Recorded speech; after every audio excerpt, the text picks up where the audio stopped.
Bem-vindo ao Doctor TV, o programa que conecta você, a medicina e ao bem-estar. Estamos no ar, quem está sempre sentado aqui à minha frente, quem a gente convida, quem a gente traz para esse programa é um vencedor dentro da sua área de atuação. Não diferente hoje, estou aqui com o Dr. Daniel Machado.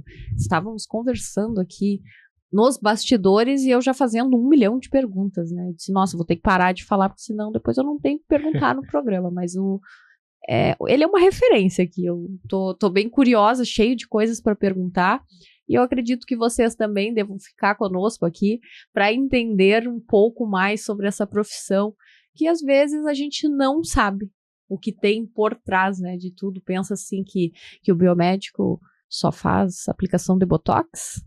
Então, vamos começando já com polêmica, e eu quero trazer então que vocês conheçam, que vocês deem boas-vindas para o nosso convidado, Dr. Daniel Machado. Por favor, Daniel, te apresenta. Fica à vontade, querido. O microfone é teu. É um grande prazer estar aqui, falando com a sua audiência. Bom, eu sou o Daniel, eu sou natural de Porto Alegre, um jovem que nasceu na capital gaúcha e teve a oportunidade de migrar em meados dos anos 2000. Eu fui agraciado por um programa de intercâmbio e financiamento para jovens sul-americanos. Esse jovem que, em meados do ano 2000, era apaixonado pela cidade, acaba indo para os Estados Unidos. Tive a oportunidade de migrar e lá ter acesso a pessoas que contribuíram muito. Mais do que com a minha formação e o financiamento dos meus estudos iniciais, me passaram uma nova visão de vida, romper alguns paradigmas que eu tinha aqui do Sul, e que quando eu chego nos Estados Unidos em meados de 2000 e pouco, foi como eu chegar na Lua. Eu costumo fazer essa pequena analogia, esta brincadeira. Saímos de uma realidade onde nós mal tínhamos internet rápida no Brasil, e chego lá em uma região cosmopolita, uma região aberta ao mundo, pessoas open mind, pessoas que já tinham acesso a tecnologias que nós nem sonhávamos aqui em Porto Alegre, né? Então esse jovem ele vai para lá. E o que me ajudou muito foi que tive um grande mentor. Esse mentor foi um vice-presidente de um banco nos Estados Unidos que acho que o principal que ele me ensinou foi o quê? Foi acreditar em mim. Assim, pensar fora da caixa. Pensar fora da caixa e ver que eu tinha capacidade de fazer coisas grandes, porque eu não acreditava. Eu acreditava somente que Porto Alegre era o meu universo. Aí, chegando lá, eu vi que a vida era muito distinta do que eu imaginava. Tu já chegou lá com profissão? Como é que foi isso? Não. Para ter uma ideia, eu trabalhava na época no shopping em Guatemi, meados de 2000, aqui em Porto Alegre. Eu sempre tive grandes sonhos. Sonhava costumo falar, né? Existe Ícaro. Ícaro criou asas nos pés e ele voava. Se aproximou do sol, as asas derreteram, ele caiu e morreu. Eu sempre sonhei em voar. Não conseguia ainda imaginar que essas asas poderiam derrubar um dia, como Ícaro, mas sonhava em ter a capacidade de voar.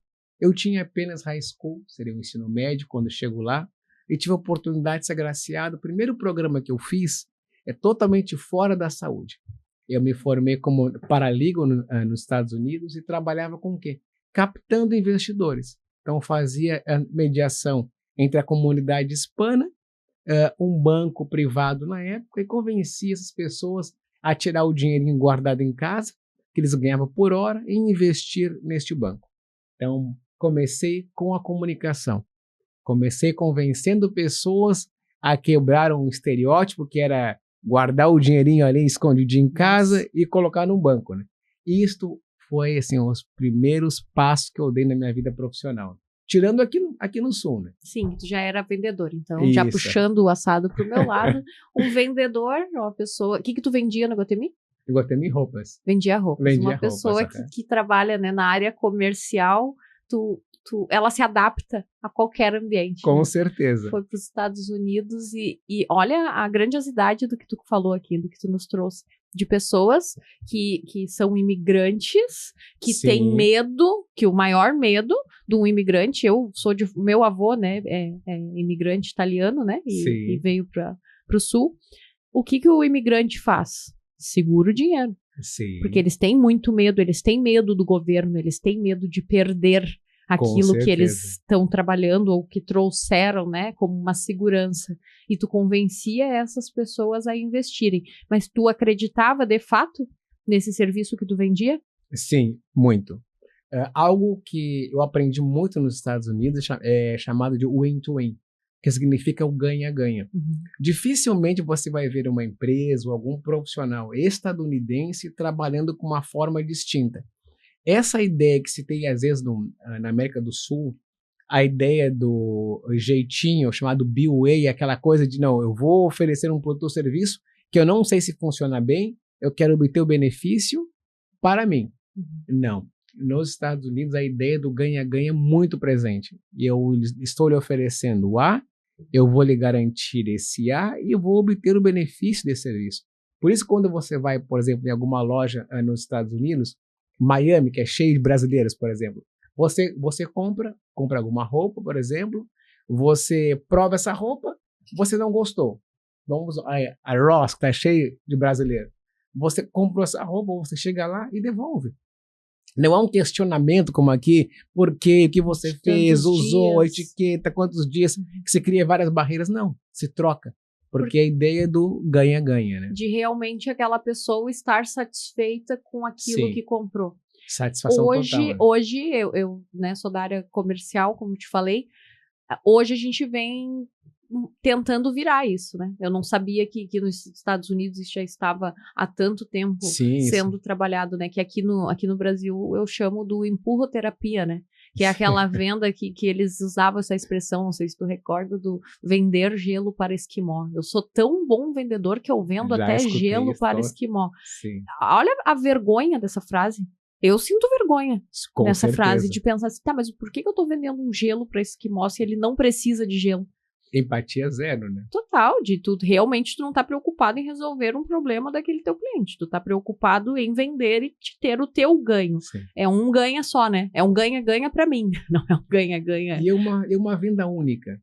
Essa ideia que se tinha no passado de vender apenas uma vez com uma concepção de que temos muitas pessoas que sempre vai ter um outro cliente, isso encerrou. Isso não até existe porque mais, hoje né? tem muita gente vendendo também, né? Sim, concorrência bem forte. Então a gente tem que realmente cuidar hoje do nosso cliente. E é global, né? A nossa concorrência hoje está com o chinês, está com o estadunidense, o mundo está totalmente plano, né? Estamos todos conectados, né? Com e certeza. em que momento, Daniel, que tu entrou na área da saúde? Bom, na verdade eu sempre fui apaixonado pela área da saúde. Primeiramente, o meu pai, ele é formado em enfermagem. Meu pai trabalhou 20 anos na enfermagem e ele tinha 2 viés. Um deles era saúde e o outro, ele é um grande dançarino. Então, desde pequeno, eu ia para o Conceição com ele e ele me colocava na enfermagem com ele. Eu lembro disso. Na emergência, meu pai na emergência, eu ia lá com ele conversava comigo, mostrava os pacientes, eu via ele trabalhando, aquela rotina, e algo bem interessante, meu pai trabalhava na emergência, então eu tive acesso a grandes intercorrências pequenininho. Perfeito. Depois disso, meu pai, ele migra para onde? O Hospital São Pedro, então vai para uma linha completamente distinta. E ali, desde pequenininho, começam a ver saúde, abordagens psicossomáticas, ou seja, corpo, mente, e vi como a saúde ela transcende a profissão. Porque o meu pai, ele não via essa profissão como somente algo que fosse nos dar benefício financeiro. Ele não tinha horário, ele não tinha dias, a agenda dele era resolver problemas de pessoas. E isto eu acabei me apaixonando. Infelizmente, no começo não tive condições de migrar para a saúde, até por questões financeiras. Como eu falei, em meados de 2000, fui agraciado bolsista por uma entidade que eu para fora do Brasil. E depois fui agraciado com uma formação no Brasil, que eu fui bolsista. Recebi recebi uma bolsa dos Estados Unidos que pagaram essa minha primeira formação no Brasil, que foi comércio exterior. Nossa. Fiz comércio exterior, né, no Brasil, totalmente voltado para que o meu foco foi vender serviço para o exterior. Então, eu tive muito essa conexão. Brasil, exterior, Brasil, exterior. E eu ganhei essa bolsa, assim, não paguei um centavo. A única coisa que eu fiz foi me dedicar muito. Fui um dos melhores alunos, me graduei no Brasil, e depois disso, muitos anos depois, eu tive a oportunidade de estudar, já tendo condições financeiras, de realmente cursar uma graduação em saúde, mas não estar preocupado com a parte financeira. Escolher uma boa entidade, bons professores, poder me dedicar sem aquela preocupação, e agora vem um boleto, a mensalidade, não. Ter a oportunidade de estudar, de praticar, de viajar, de fazer internatos. Tive a oportunidade de fazer internatos na Suíça, em Zurique, tive a oportunidade de ir para Milão, praticar em Milão, praticar no Hospital Ciotti de Bérgamo. Então, tive oportunidade de praticar com grandes players da saúde, como Dr. Ray, um grande amigo meu, tive a oportunidade de operar com ele várias vezes em São Paulo, fora do país também. E é assim que eu começo na saúde. E bem interessante isso que tu traz, né, de tu poder escolher a instituição que tu fez, o curso que tu fez. Isso tem todo um diferencial, né, porque é tua vida inteira depois, né, e e transcende quando uma pessoa ama o que faz, a pessoa que trabalha com o que realmente gosta, né. Quanta gente acaba se formando, nós ali, né, eu peguei a geração, o início do ProUni, né, que tu colocava ali algumas opções e normalmente nunca era a opção de fato que tu queria, né? Sim. Tu acabava se formando ali em alguma coisa para ter, porque a gente vem de uma geração onde tu só vai ter sucesso se tu tiver uma graduação. Sim, né? eu sou dessa época também. Dependíamos, né, de uma graduação. Hoje, enfim, né, tantas profissões que se geraram, que se criaram, pessoas fazendo dinheiro dançando na frente de uma tela de celular, né? Então, a coisa se ampliou muito com a globalização, né? Nós temos acesso hoje ao mundo todo através de um celular. Então, tu poder ter escolhido esse lugar, essa graduação e isso tu fez o Comex. Depois, qual foi a graduação? Depois do Comex, eu fiz cirurgia oral, eu sou bacharel também em ciências odontológicas, mas quebrando um pouquinho esse paradigma, a ideia de ciências odontológicas, bacharelado em odontologia, geralmente se pensa em abordagens intraorais. Por mais que eu passei 5 anos estudando, aprendendo abordagens para patologias intraorais, eu sou apaixonado. Até hoje trabalho muito com a medicina orofacial. Uhum. O que contempla isso? Porque diferentemente que as pessoas comentam, na graduação de odonto, que é o mais comum que se fala, você não aprende somente abordagens intraorais, mas você aprende abordagens corretivas, tendo como fim a saúde da região de cabeça e pescoço. Uhum. Então, eu foquei 100% a minha formação em que uma visão muito mais holística, corretiva e intervencionista de microcirurgias da região de cabeça e pescoço. Claro que na época, quando eu falo 2014, falar sobre isso era algo muito diferente. Porque eu trouxe essa abordagem da onde? Eu via isso no exterior. Eu via o quê? Quando você buscava na época, nos Estados Unidos, por exemplo, um cirurgião dentista, você não buscava ele somente para fazer uma extração de um dente. Motivo pelo qual nos Estados Unidos um dentista tem um dos maiores salários no mercado americano. Você paga, é muito normal você falar $500, $5.000, $3.000 para uma consulta. Mas não, você buscava um médico orofacial.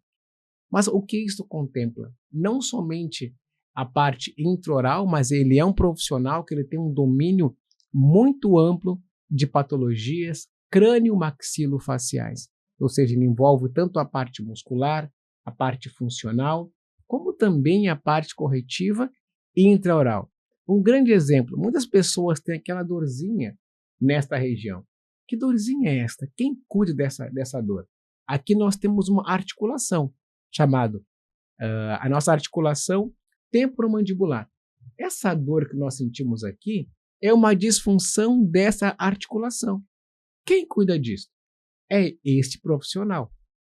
E essa articulação aqui, não somente mecânica, para compreender as patologias que ela gera, eu tenho que ter um conhecimento mais aprofundado, porque 90% são dificuldades psicossomáticas.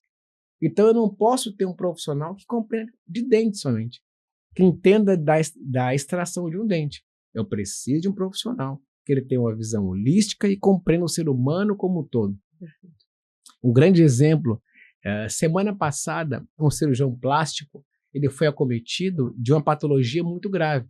Ele teve o quê? Uma necrose e uma fibra do coração. Mas por que ele teve essa necrose e uma fibra do coração? Ele teve essa necrose na fibra do coração, por quê? Porque ele foi fazer uma abordagem intraoral, o profissional não teve a capacidade técnica suficiente para realizar essa abordagem. O que aconteceu? Essa pequena cárie que ele tinha um dente, essa cárie acabou gerando um cenário bacteriano que chegou na fibra do coração dele e causou o quê? Uma necrose. Então eu posso pensar só em abordagem intraoral? Não, eu tenho que ver o ser humano como um todo. Isso tem sido falado já para gente que está de fora, Sim. né? Porque antigamente era realmente, né? O dentista era para resolver o problema de dor de dente. Dente, somente. Somente, né? E o dentista acabou encontrando o lugar dele na parte estética. E é uma briga eterna, né? Sim. Entre os médicos e estão vendo os dentistas se sobressaindo, os dentistas, os biomédicos, né? Enfermeiros, Sim. que agora tem enfermeiro, esteta. E se pensarmos, por exemplo, eu acredito que a saúde não deve haver este conflito, porque eu preciso de um médico, assim como ele precisa de um cirurgião oral, assim como preciso de um enfermeiro. Quando eu vou fazer uma cirurgia, se eu não tenho um enfermeiro capacitado no centro cirúrgico, a minha cirurgia não vai ter uma resultante positiva. Assim como se eu não tiver instrumentador, igual. Se eu não tenho um médico que vai cuidar da anestesia, tampouco. Então, ela é enquanto falamos de saúde pública, saúde coletiva, nós precisamos ter essa visão holística e também multidisciplinária, né? E a biomedicina, Daniel, chegou em que momento? A biomedicina, ela surge como? Como eu já tinha essa visão holística e já me atrevia a fazer pesquisa não somente na região crânio-maxilofacial, e eu tinha algumas limitações legais, porque por mais que nós temos conhecimento e tenhamos essa compreensão que o corpo ele é e eu preciso compreender, como eu dei o exemplo desse do coração, nós não podemos passar da região cervical, como dentistas. Então, eu começo a fazer a segunda graduação em biomedicina. Aqui no Brasil também. Brasil também. Tive a oportunidade de fazer aonde? Comecei em São José dos Campos. Por que eu escolhi o Vale do Paraíba? Para quem não conhece, o Vale do Paraíba é conhecido como o Vale do Silício brasileiro. O que nós temos em São José dos Campos? São José dos Campos é o berço da Embraer, a maior empresa de aviação do mundo. E São José dos Campos é referência mundial em tecnologia. Quando nós falamos em engenharia, tecnologia, falamos de São José dos Campos. Conheci um centro universitário muito grande nesta região e comecei a estudar no Vale do Paraíba. O grande objetivo meu de ir para São José dos Campos foi conseguir aproximar tecnologia e saúde. Porque eu me deparava muito, até hoje eu me deparo, você chega em um consultório e você encontra uma pessoa especializada em patologias, especializada em doenças e não em saúde. Então é muito normal você chegar em uma clínica e o profissional automaticamente despejar em você uma sequência de patologias, de doenças, mas não trabalhar com a prevenção dessas doenças. Por exemplo, hoje se nós pensarmos em uma concepção de uma medicina muito mais biológica, vamos compreender que nós falamos de 100 trilhões de células. Dessas 100 trilhões de células, nós temos apenas 10% humanas. 90% são bactérias. E esse universo está presente aonde? Em nosso trato digestivo. E já se compreende que o trato digestivo ele é um órgão, um dos principais órgãos, virtual, mas ele é.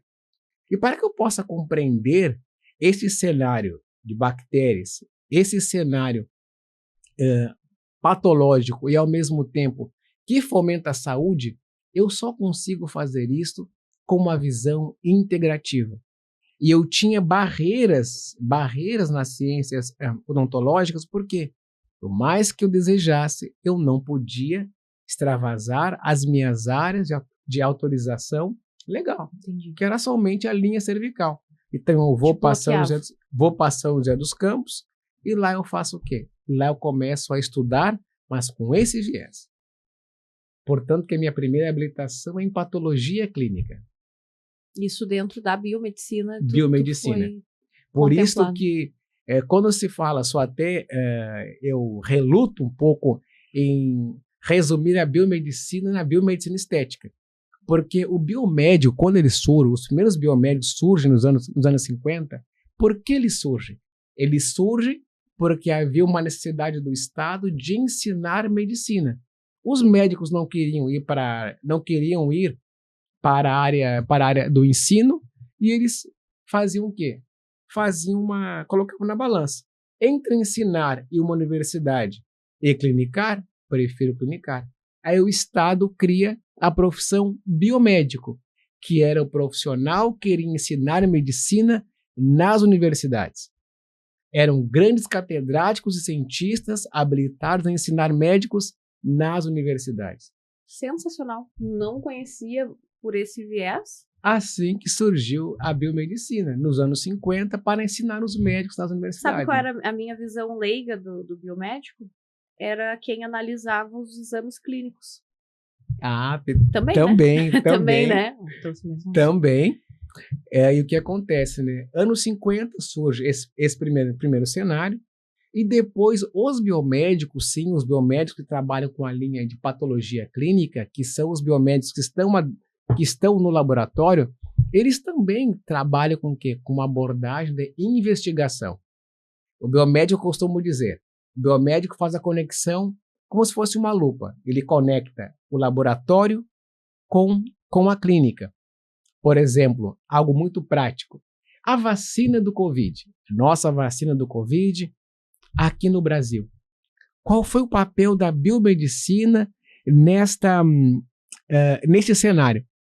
Por exemplo, os biomédicos foram responsáveis por fazer o quê? Por mapear o genoma do SARS. Mas o que é isso, genoma? Para o pessoal que está em casa. O genoma nada mais é que algumas instruções do nosso DNA que demonstram como o ser humano ele deve funcionar. Basicamente é isso. Então, os biomédicos mapearam o genoma do SARS, que é o Covid-19, e conseguiram trazer uma vacina para nós. Então, os biomédicos sempre estiveram muito presentes no ensino e na pesquisa. Depois, um pouquinho depois de 2010, 2011, que foi quando os biomédicos começaram devagarinho a migrar para o setor mais clínico e aí se pensar na linha da saúde estética, né?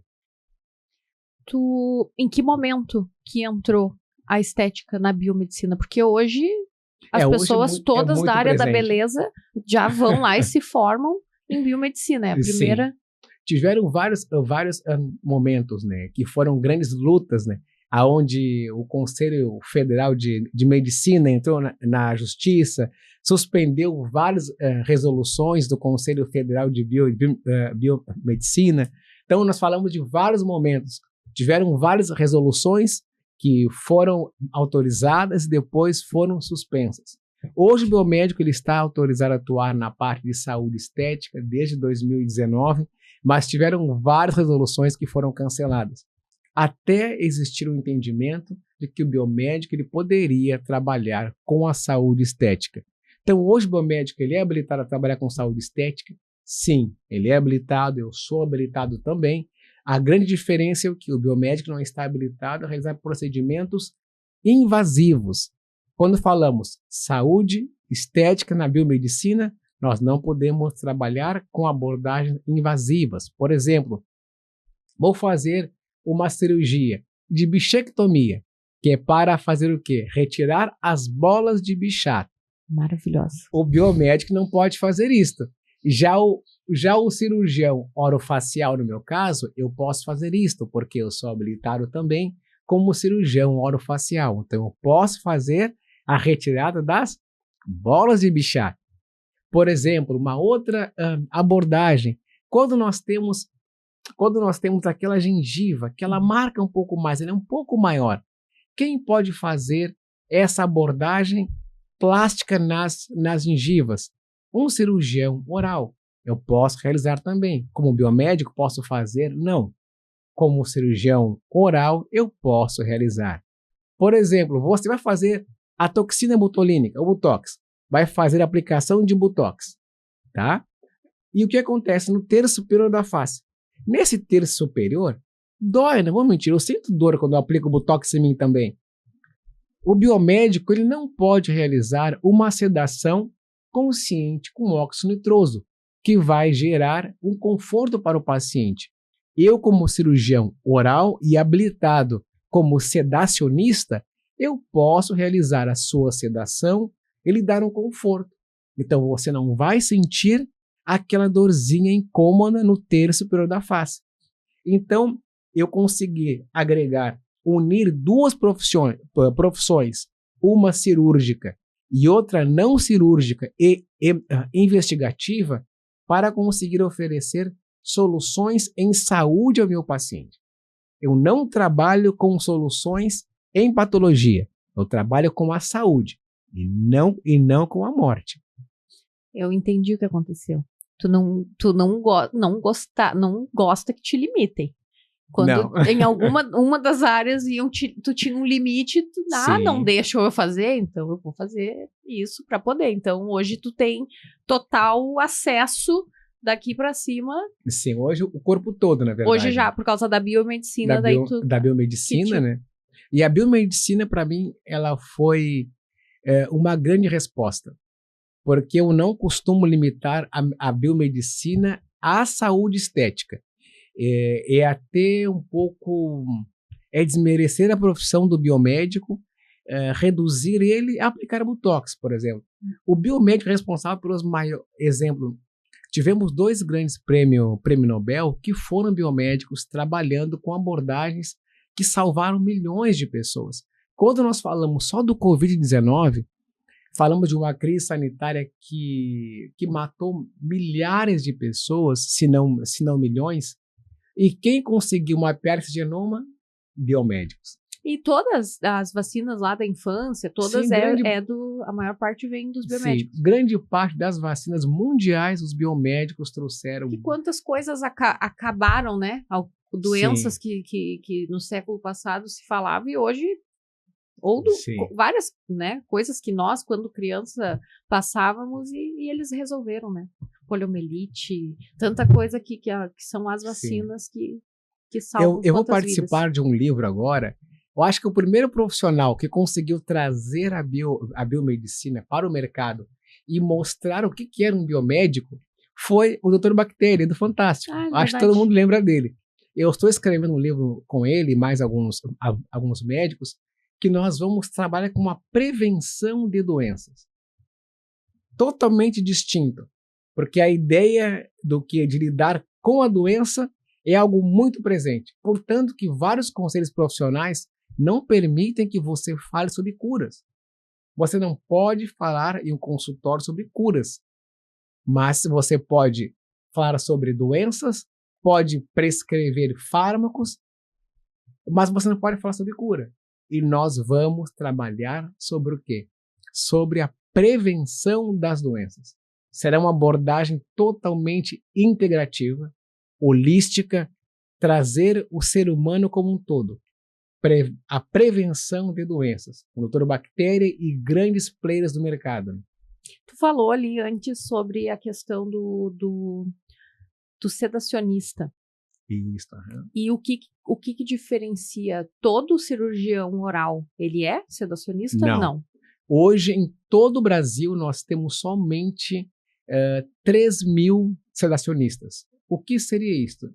Sedacionista é um cirurgião oral habilitado em sedação consciente com óxido nitroso. Para que você tenha esta habilitação, você tem que fazer uma formação específica, presencial. Essa formação tem que ter uma carga horária mínima e após submeter ao Conselho Federal de Odontologia, que é o conselho que autoriza no Brasil o exercício do sedacionista. Para após você receber uma habilitação e com essa habilitação você ter a capacidade técnica e autorização de sedar o seu paciente no consultório. Então não é todo cirurgião que pode sedar. Então hoje no Brasil, tão somente o cirurgião oral e o médico podem sedar pacientes, mas ninguém pode sedar. É uma coisa bem...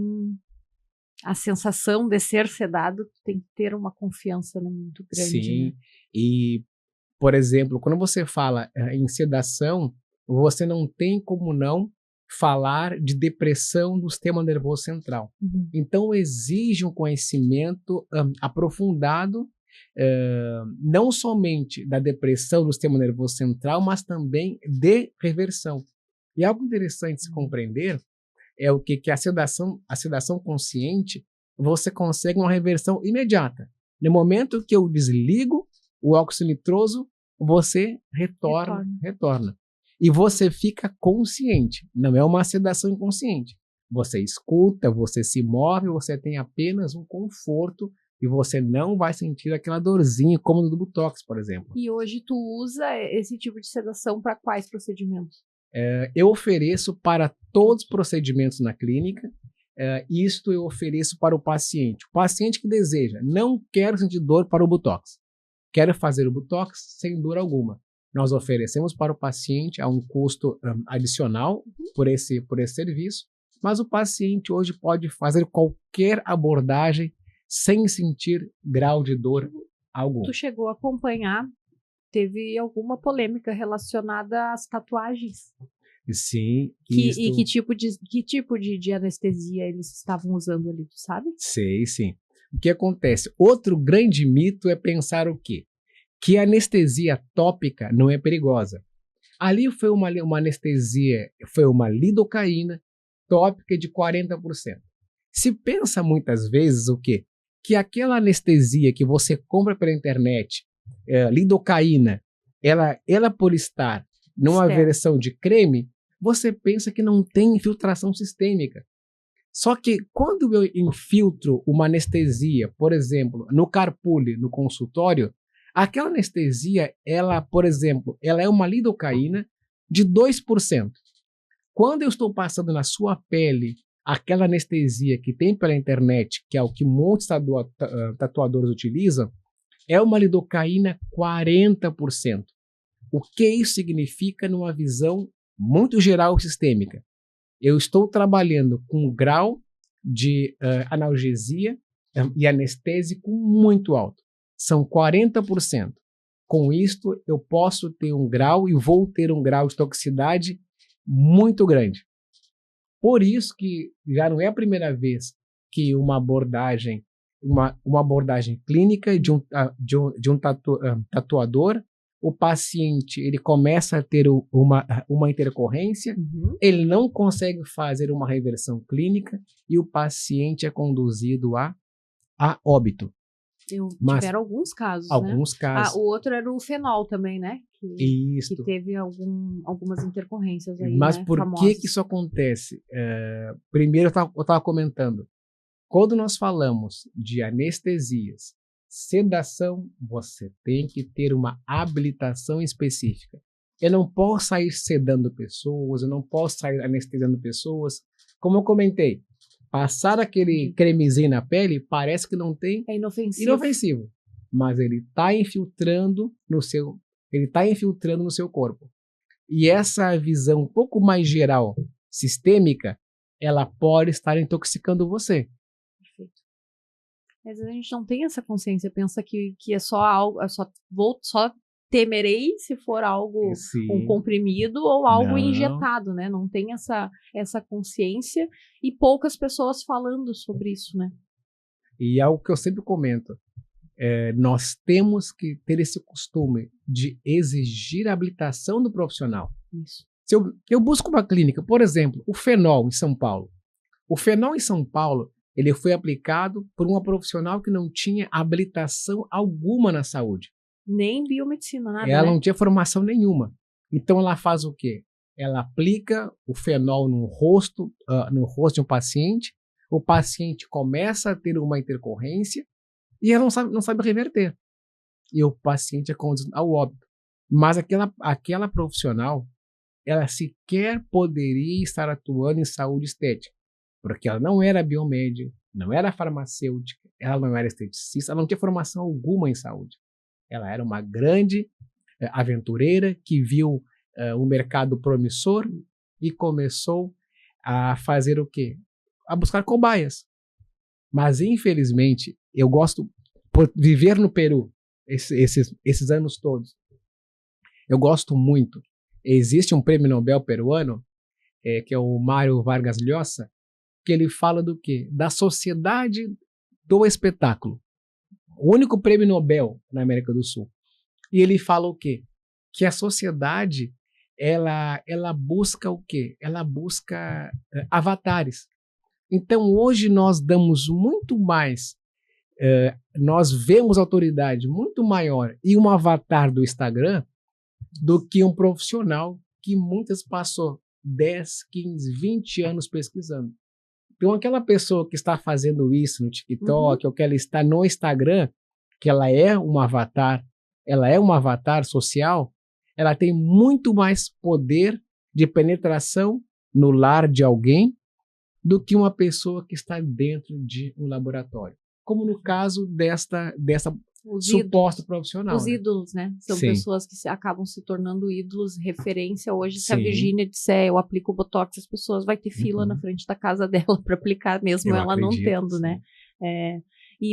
Porque poucas pessoas do laboratório vêm para frente das câmeras, que é o que tu tá fazendo, né? Sim. Tu tá quebrando um paradigma dentro da tua profissão.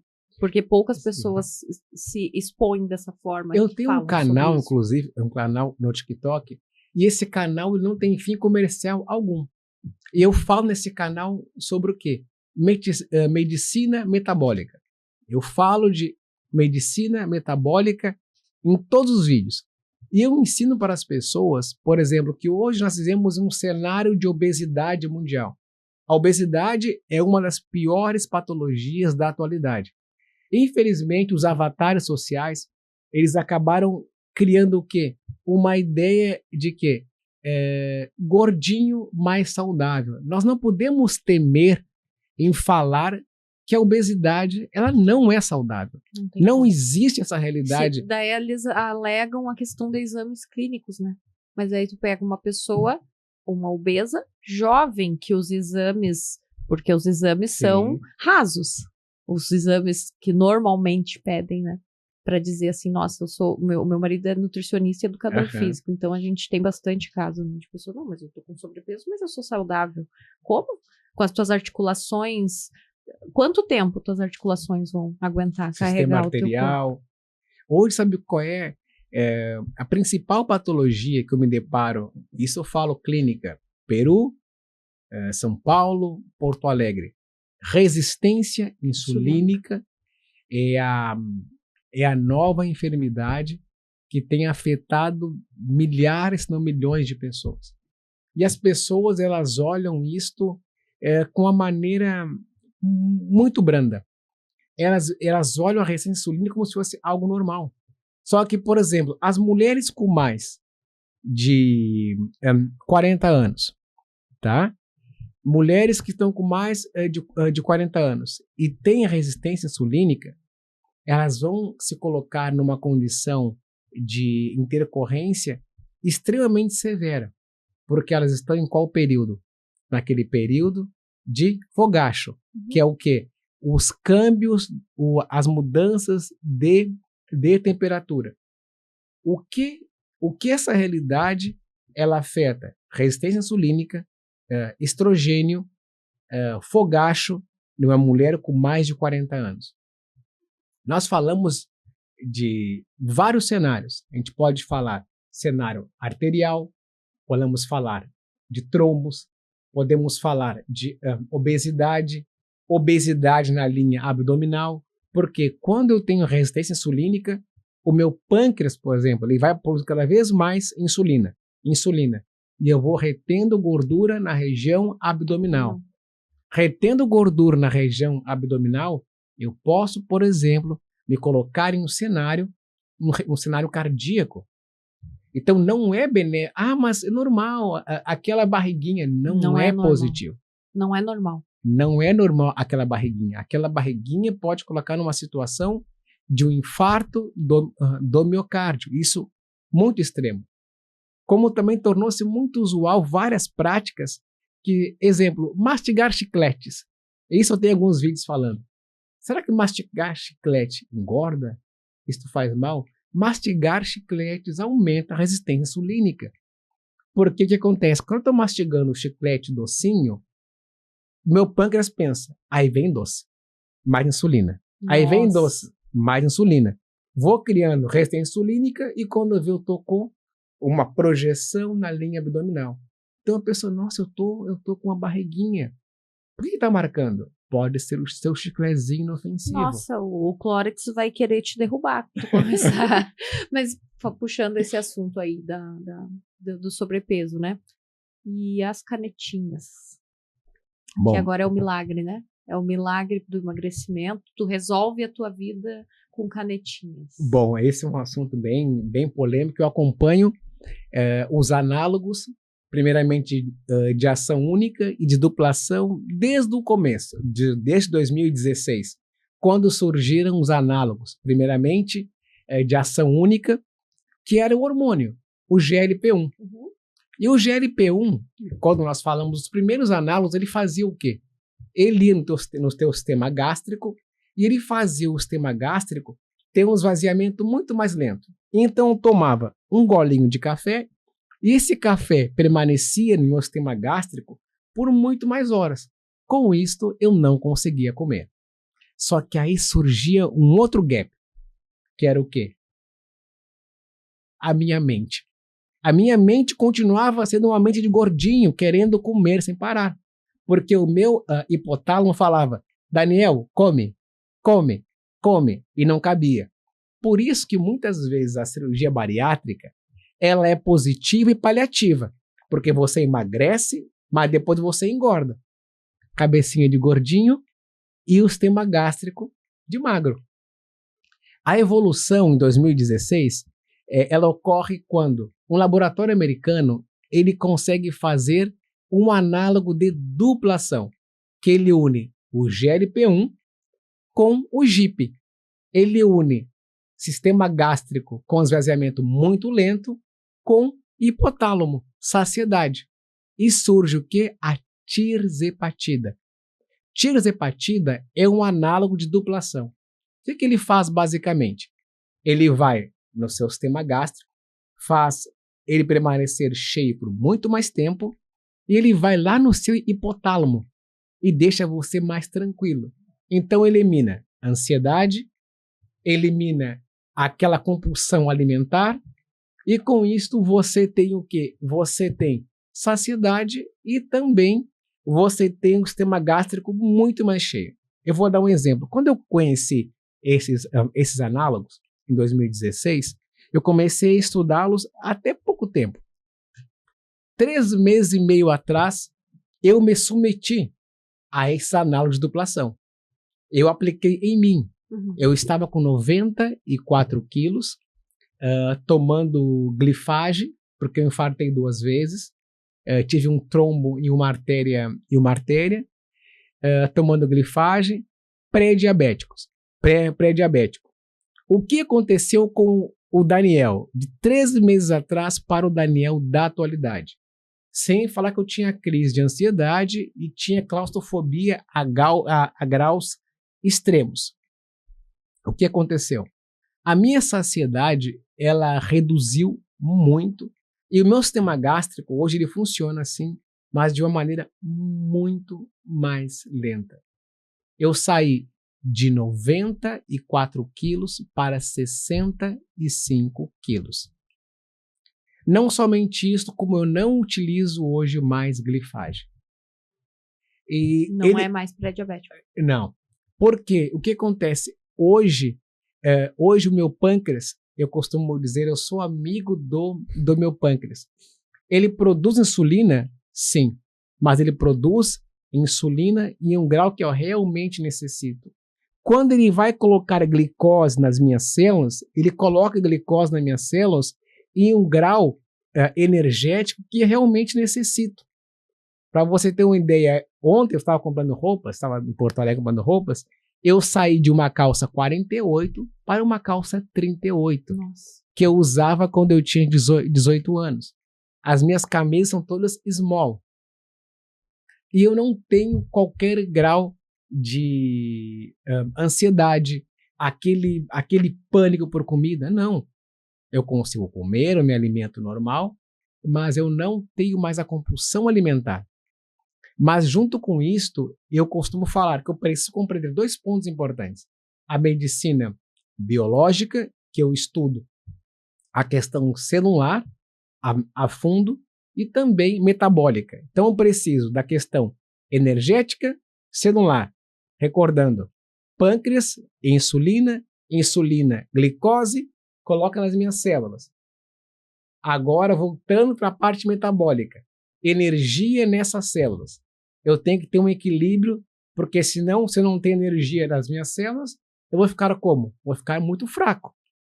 Então, eu preciso que o meu pâncreas produza o nível necessário de insulina para que eu não tenha sobrepeso, mas ao mesmo tempo que ele coloque glicose nas minhas células com um grau suficiente para que eu tenha energia suficiente sem ficar obeso ou diabético. Mas por isso que eu falo que a biomedicina na minha vida ela é muito importante. Porque isso tudo vem da biomedicina. Por exemplo, muitas pessoas elas têm compulsão alimentar e vício em alimentos, por quê? Eu adoro aquela batatinha do McDonald's. Uhum. E eles têm um vício louco. Por quê? Glutamato monossódio. O que seria glutamato monossódio? Glutamato monossódio é um elemento que é autorizado pelo governo e que ele está presente em alguns alimentos. Então, quando eu como aquela batatinha no McDonald's que ela tem glutamato monossódio, ela encosta onde? No centro da minha língua. E aqui eu tenho um receptor chamado umami. Esse receptor, ele multiplica o sabor. Então, aquela batatinha inofensiva, ela aumenta o sabor em 1000 vezes. Então, eu tenho uma sensação de prazer incontrolável. Estou viciado. Porque eu vou criar os picos. Prazer, cortei o prazer. A hora que eu corto o prazer, eu quero mais. E fico fazendo assim. Estou viciado no alimento. Onde nasceu esse como chama? Glutamato monossódio. Isto é um fármaco europeu. Ele vem da Europa, tá? E se aplica nos alimentos. Tu vê o poder, né? E é autorizado. O poder que o fármaco tem. Sim. Se nós falando em sedação, nós falando em vício, Uhum. é o fármaco. O poder que o fármaco tem. A farmacologia, eu costumo dizer, eu sou apaixonado pela farmacologia também, porque ela não se pode ver só como algo ruim. Tem um filme, uma dica, A Substância. Não sei se você já chegou a ver. A Substância, uma dica, é muito interessante. Ela aborda, até com um viés um pouco mais crítico, a parte farmacológica, mas nos mostra como a farmacologia ela pode ser benéfica e ao mesmo tempo maléfica. Exemplo, canetas de emagrecimento. Elas podem ser muito positivas, mas também negativas. Se eu não souber utilizar elas como fosse um café, ela vai me colocar em uma condição de intercorrência. Perfeito. Por exemplo, Eu apliquei Dizerpatida, Mondiara. Fui numa farmácia, não vou citar o nome. Cheguei em casa e apliquei. Apliquei o Mondiara. Eu vou começar a emagrecer. Só que eu esqueci que eu tenho que mudar os meus hábitos. Aí eu faço o quê? Eu vou na casa de uma amiga minha com uma costela bem gorda. O que vai acontecer com a gordura no meu sistema gástrico? Ela vai ficar muito mais tempo no meu sistema gástrico. Quando ela ficar muito mais tempo no meu sistema gástrico, eu vou ter um quadro de quê? Um quadro de hipotensão. Ou seja, a pressão arterial ela vai cair. Então eu vou ter uma dor muito grande, vou sentir dores intestinais muito grande, vou ter um quadro de hipotensão e posso chegar inclusive a uma parada cardíaca em graus extremos. Então as canetas, elas são importantes sim, quando utilizada com orientação. Sim. Não estou dizendo que somente tem que usar com acompanhamento, mas eu sempre sugiro que sim. E nem todo profissional não tem habilitação nessa área, não existe habilitação nessa área, mas existem informações e experiência. Não Por quer isso, dizer que tendo uma formação a pessoa entenda sobre, que entenda, exemplo, sobre a canetinha. o que você tem que conhecer muito, e eu indicaria que sempre pergunte para médico, biomédico, farmacêutico, quando for falar sobre Dizerpatida e as canetinhas. Se ele entende de medicina biológica, tá? E metabólica. Por quê? Celular e energética. Tem que saber controlar esses dois viés. Então, tem experiência nessa área? Pode falar sobre essa área.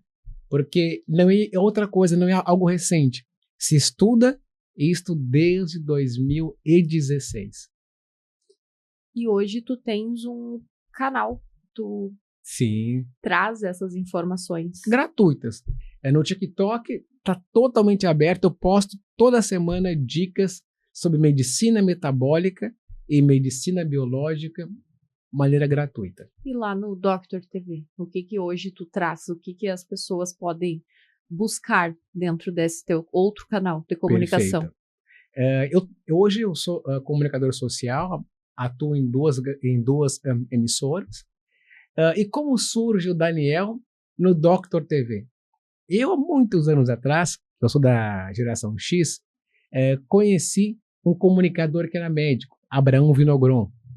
E esse comunicador, ele trazia uma medicina muito interessante, que era o quê? Ele ensinava as pessoas com uma comunicação muito, muito fluida. E eu sempre quis compartilhar conhecimentos com as pessoas, como eu faço até hoje, de uma maneira prática, dinâmica, primando pela a parte mais social. Uhum. E acabei conhecendo nos Estados Unidos uma marca chamada Dr. TV. Dr. TV é uma marca que ela surge com Oprah Winfrey, que é tão conhecida. Uhum. Esteve junto na estruturação dessa marca. Então essa é uma marca estadunidense, presente nos Estados Unidos e também em vários países hispanos, e que nós hoje temos o direito de explorar dentro do Brasil. Nós trouxemos dos Estados Unidos a marca Dr. TV para o Brasil com o objetivo de compartilhar informações de saúde e bem-estar para a população em geral. E quem são hoje os convidados?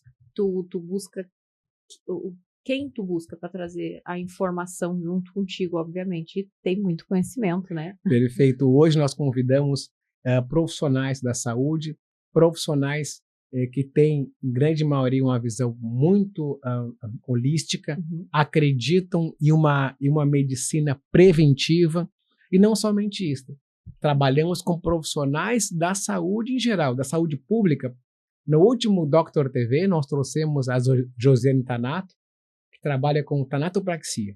É uma pessoa que se preocupa com o próximo no pós-mortem. Por exemplo, quando nós morremos, muitas pessoas acabam não conhecendo, mas o nosso cadáver ele tem que ser visto com uma maneira muito responsável. Então existe uma abordagem chamada tanatopraxia, que ela vai cuidar para que esse cadáver não afete o meio ambiente, tampouco seus entes queridos. Por mais que eu ame aquele ente querido que ele está em minha frente, em um velório, eu tenho que compreender que nós estamos em um cenário de vírus e bactérias, que eles podem transmitir para os entes queridos que estão ali.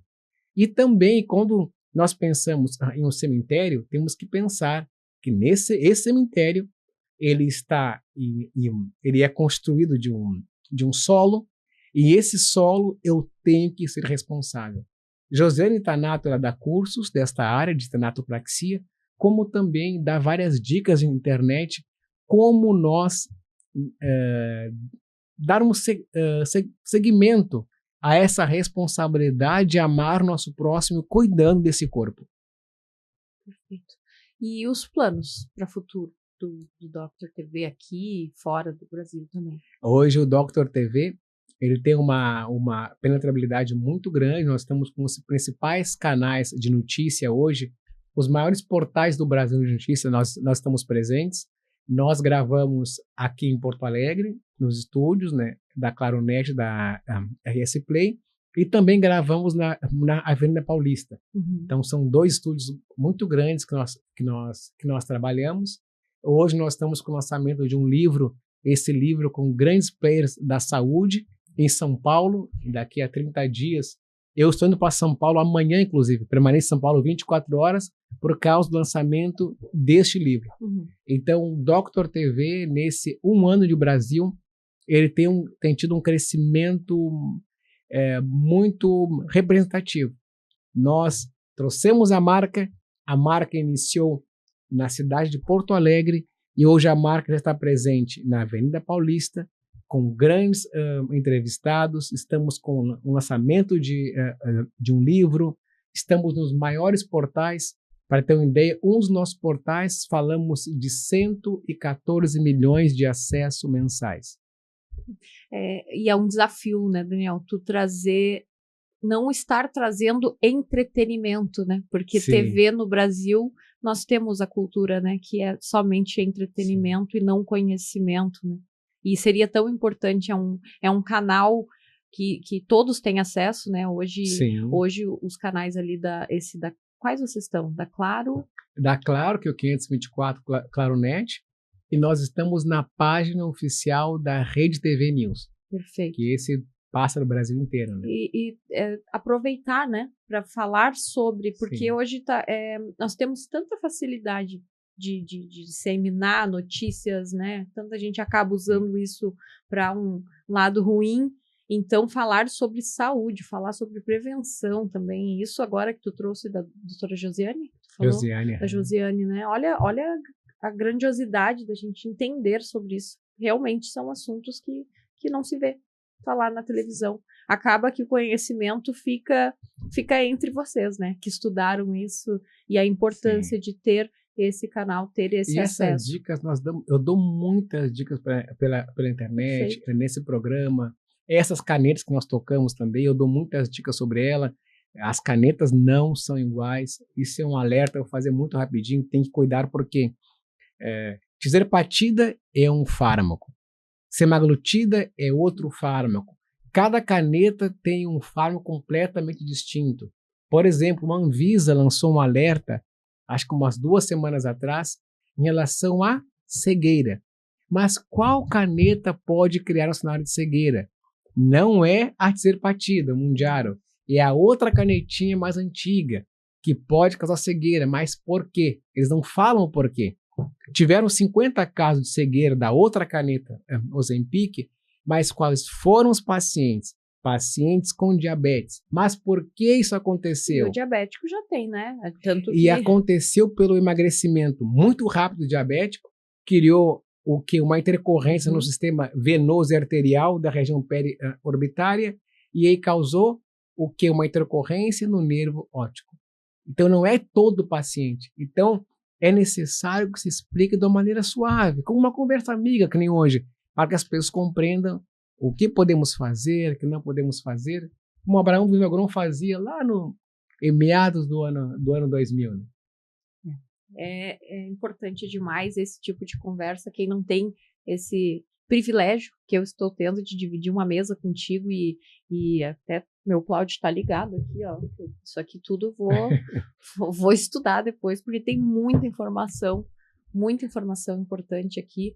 Eu não te acompanhava, mas acompanharei, porque certamente eu levarei as tuas informações para as outras pessoas. Nós, como comunicadores, né, temos que ser propagadores de notícias que realmente façam diferença na vida das pessoas. Nós já passamos lá. Opa, agora bateu 1 hora? Estou muito pontual. Eu achando que a gente já estava, porque o assunto tá tão bom, eu achei que a gente já tinha excedido muito o nosso tempo aqui de programa. Daniel, alguma colocação, alguma coisa que a gente não falou, alguma coisa muito importante que tu veio pensando, olha, temos que falar sobre isso e faltou? Eu gostaria só de deixar uma mensagem para todos os profissionais da saúde e para os pacientes. Este é um alerta. Esse alerta é o quê? Desde 2002, nós temos visto o quê? Vamos pensar no mercado americano, que é o maior mercado mundial. E esse mercado americano, ele tem previsto o quê? Que, em primeiro lugar, as pessoas, elas morrem mais do quê? Elas morrem mais de doenças cardíacas. As doenças cardíacas, elas afetam mais e geram a morte no nosso paciente, tá? Mas também nós não podemos esquecer que, em terceiro lugar, nós nos deparamos com o quê? Nós nos deparamos com os erros médicos. Nós falamos de 200 mil casos de erro médico, isso numa esfera anual. Eu não estou falando, quando eu falo médico, eu não falo dos médicos, eu estou falando de um cenário geral. Mas por que será que nós pensamos numa linha extrema que seria intercorrências e patologias cardíacas, e em terceiro lugar já nos deparamos com morte por erros médicos? Porque nós não trabalhamos com a vida, nós trabalhamos com a patologia. Então, eu deixo esse grande desafio, que possamos todos sempre primar pela vida, e não somente focar na patologia, mas sim na prevenção. A prevenção é a solução, e não a patologia. Mas hoje a prevenção é mais barata e não gera financeiramente o lucro, né? Sim. Que a gente sabe que isso daí é assunto já para outro programa, porque a gente vai longe. Daniel, querido, muito prazer obrigado, te grande receber. prazer. E agora a gente vai lá naquela câmera central, nos despedir da nossa audiência e até o próximo programa. Doctor TV, você se informa com quem entende. Fique por dentro dos cuidados essenciais para o seu corpo e mente.